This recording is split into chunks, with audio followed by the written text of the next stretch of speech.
Dinipensahan ni Pira-Pirasong Paraiso star Linaw Kate. export political teams. Aray ko. Patubad sa langit ang tamaan. Oh, tulog pa sila. Dinipensahan nga ni Pira-Pirasong Paraiso star KD Estrada ang love team partner niyang si Alexa Ilacad mula sa mga basher. Ayon kay KD, malapit sa kanya si Alexa kaya talagang dedepensahan niya ang aktres mula sa bashers. Nagulat naman si Alexa na ginawa ni KD para sa kanya.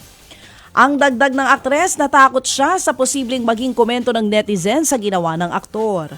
Pero para kay KD, wala ito para sa kanya basta't maprotektahan niya si Alexa. Paksa na all.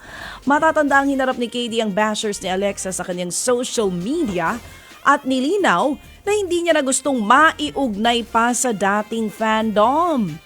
Hindi nagbanggit ng pangalan si KD sa naturang post pero ayon sa kanyang fans, posible raw na ito ay ang fandom na iniuugnay sa aktres na si Angie Salvacion.